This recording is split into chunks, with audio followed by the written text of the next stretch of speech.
After South Africa became a democracy in 1994, it was essential to start an organization that would actively tackle the consequences of decades of institutionalized oppression. Ma-Africa Tikkun was founded and was focusing on vulnerable children in townships. Now, over the years, Africa Tikkun has become a developmental organization with former President Nelson Mandela as its patron-in-chief. To talk to us today about the developmental programs of Africa Tikkun, we have Marc.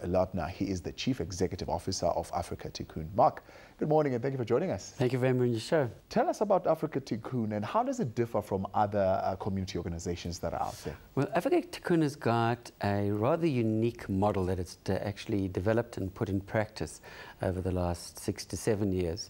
We've developed a concept called holistic care. Our belief is that you can't develop a child at any one particular stage and believe that the end product, i.e. a child getting into the workplace, is going to be productive unless they've had a whole continuum of support and opportunities, starting at very early infancy stage and ending up when they're post-matric age. Why the focus on children? Well, we believe that children would be the future, obviously, of the country. We felt that there was an opportunity, if we could train the adults around a model of development, that they themselves would be able to take responsibility for their own children going forward into the future.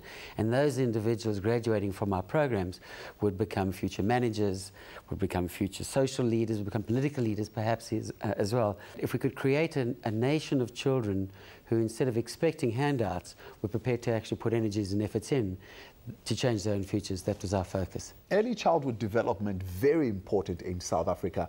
Why do you take that view? We believe that a child grows up in the context of a family, and the family circumstance, because of apartheid days, left a child bereft of a number of not only hard, tangible assets, but also emotional assets. So we start with home base as a support. We use local individuals who are trained either in healthcare sciences or social sciences to go and visit the most vulnerable in the community. Those individuals, working with parents, identify children within the community that we then route to our early childhood development centres. And the kids are taught how to prepare for school, numeracy, literacy, but also very importantly, how to cope with the life circumstance that they're living with. Now you've got 5 core developmental programs that you're running at this point. Tell us a little bit more about them. Okay, well, I talked about the home-based care, which is typically divided into 2 areas. Primary health care, where we're contracted by government to look after specific patients, typically individuals suffering from a medical condition. Or we provide a support base called family support services, which is more oriented towards helping families apply for grants and how to use those grants, and if they have specific conditions that need attention, they've got a child who's faced with physical disabilities, how to deal with that in the home, how to orient themselves towards areas in the community where there are services available. That's our first basic program, and it's divided into 2 areas, as I said.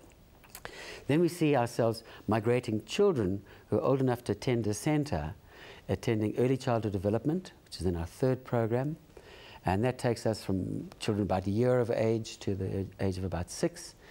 We recognise kids then go off to formal schooling, and we build these youth centres as our 4th area of integration, where kids come to after school hours, access the internet, play sports, art, drama, recreation, but in a very structured environment.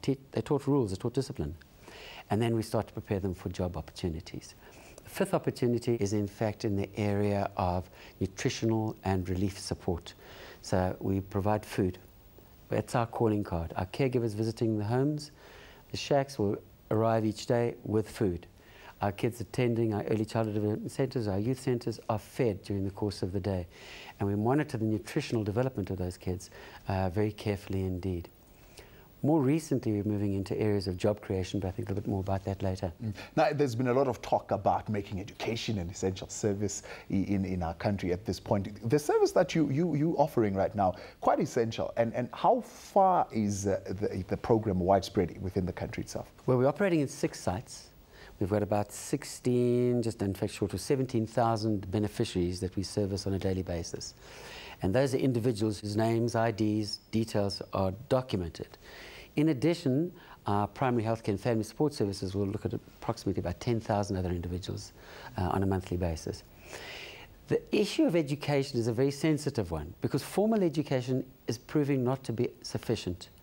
You've got to teach, I think, kids in our circumstances in South Africa today to have a practical sense, what to do with the education that they're learning. It's no good to go to school and learn just to type on a computer if you're not being taught equally how to access the internet, and if you're not giving opportunities to access the internet. But now, Mark, what makes your model so successful, and what advice would you give other community projects that want to follow the same model? You know, we've heard the term, and I use it, and I don't use it lightly, community buy-in.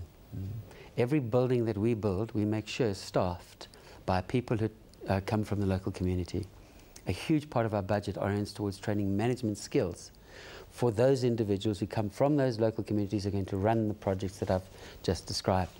What we need to do is try and find leaders within the community who are community-minded.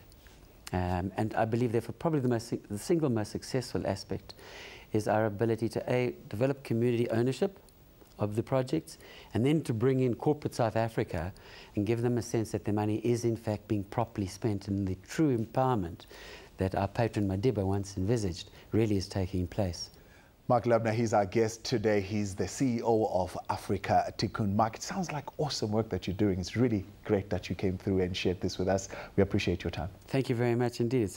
It's an exciting challenge because we're working with individuals who truly do want to make a difference to their country. They're not looking for handouts. So given an opportunity, these individuals really fly. So thanks for the opportunity. Fantastic. And if you'd like more information, visit our website. It's www.growingtomorrow.co.za, or give us a call on our hotline 011 791 5658.